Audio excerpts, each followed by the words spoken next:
Hello everyone, welcome back po sa ating YouTube channel. So for today's video ay magsasagot po tayo ng mga math random problems in which ito po ay para sa inyong preparation para sa upcoming na civil service examination, pen and paper test. So let's start with question number 1. 12 more than 30% of a number is 1/2 the number. Find the number. Is it 4, 18, 60, or 72? Feel free to pause the video and try to answer the problem.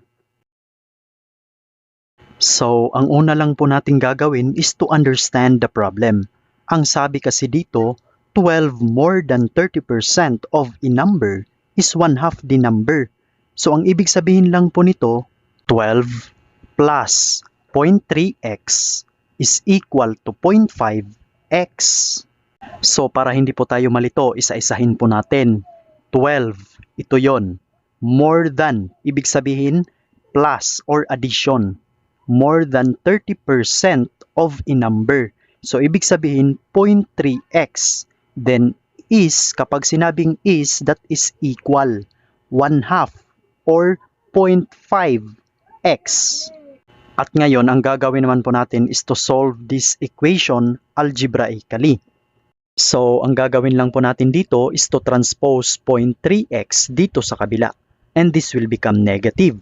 So, that means 12 is equal to 0.5x minus 0.3x.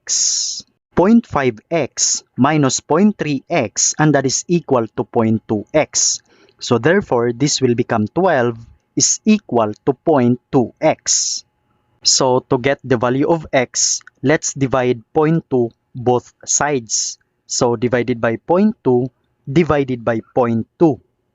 0.2 divided by 0.2, and that is equal to 1. So, x na lang po ito. Dito naman, 12 divided by 0.2. So, itry po natin i-divide. So, 12 divided by 0.2. At ngayon, i-move muna natin itong decimal point from left to right para maging whole number na ito. So, now this will become 2. So, kung nag-move tayo dito ng isang movement, of course, magdadagdag tayo ng 0 dito sa kabila. And as what we can see, ma-mental calculate na po natin. 120 divided by 2, and that is equal to 60. So, ibig sabihin po nito, yung number pala na hinahanap natin, or yung x, is just equal to 60. So, ang tamang sagot po is letter C. And now, let's proceed with our next problem. In how many different ways can the letters of the word optical be arranged so that the vowels always come together? A. 610, B. 720, C. 825, or letter D. 920. So, kung iintindihin po natin yung tanong, ang sabi dito, ilang beses ba natin pwedeng ma-arrange yung word na optical, but considering na yung mga vowels ay laging magkakasama. Let us first identify kung ano ba yung mga vowels sa word na optical. So, yung mga vowels ay O, I, and A. So, we have 3 vowels. So, kumbaga po, i-rearrange natin yung word na optical in different ways, pero dapat nga yung tatlong vowels na ito ay laging magkakasama or magkakadikit dapat silang lagi. Kunin muna natin yung other combinations nito. So we have OAI, IOA, IAO, AOI, and AIO. So, meron po siyang 6 na combinations. Or this is just 3 factorial. Kasi meron po tayong 3 vowels. At kapag sinabi naman po nating 3 factorial, ito lamang po ay 3 times 2 times 1. And that is equal to 6. That is why meron po tayong 6 combinations. By the way, kapag sinabi nga pala po nating factorial, halimbawa ito, 3 factorial.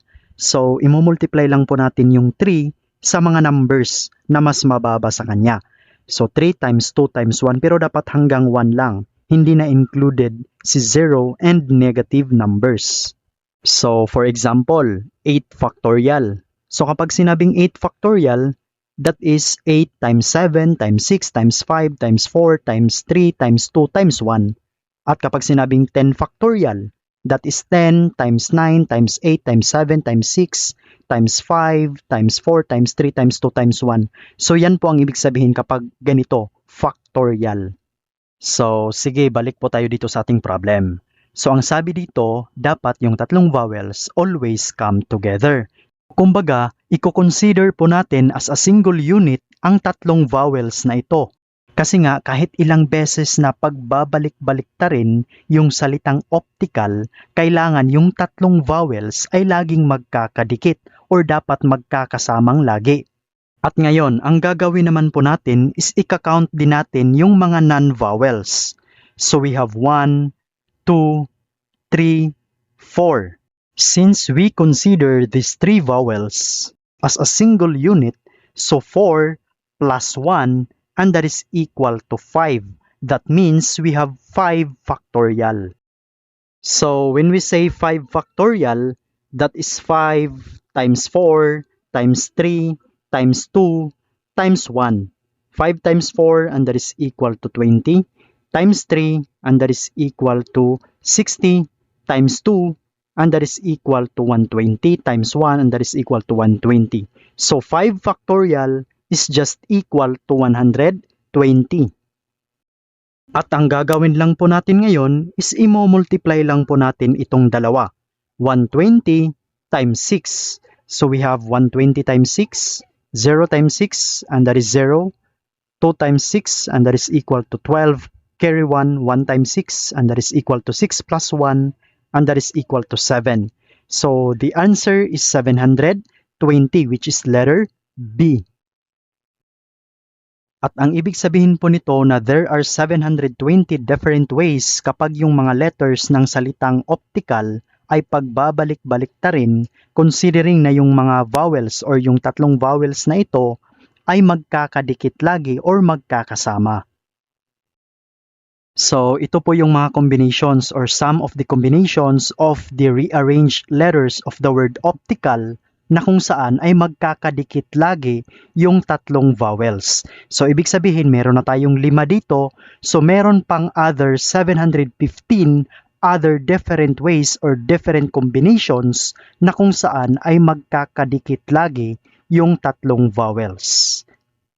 And I hope na wag niyo pong tandaan yung mga given problem kasi hindi po talaga yan lalabas sa actual na examination. Ang tandaan po ninyo is yung pamamaraan kung paano po natin sinolve or sinagutan yung problem. Halimbawa dito, yung given na word natin is optical. Baka pagdating sa actual na exam, sasabihin ninyo, wala naman akong nakita na word na optical doon na kailangan i-rearrange. Ibang word yun. Nako, dyan po tayo nagkakatalo. Hindi po talaga lalabas exactly the same given. So possible, same problem or same concept pero ibang word yung pinapa-rearrange doon sa actual na examination. And that's all for this video. I hope this video makes sense to you in reviewing for the upcoming civil service examination, pen and paper test, or any other government examinations. Kasi yung mga government examinations po ay halos magkakahalintulad lang din naman.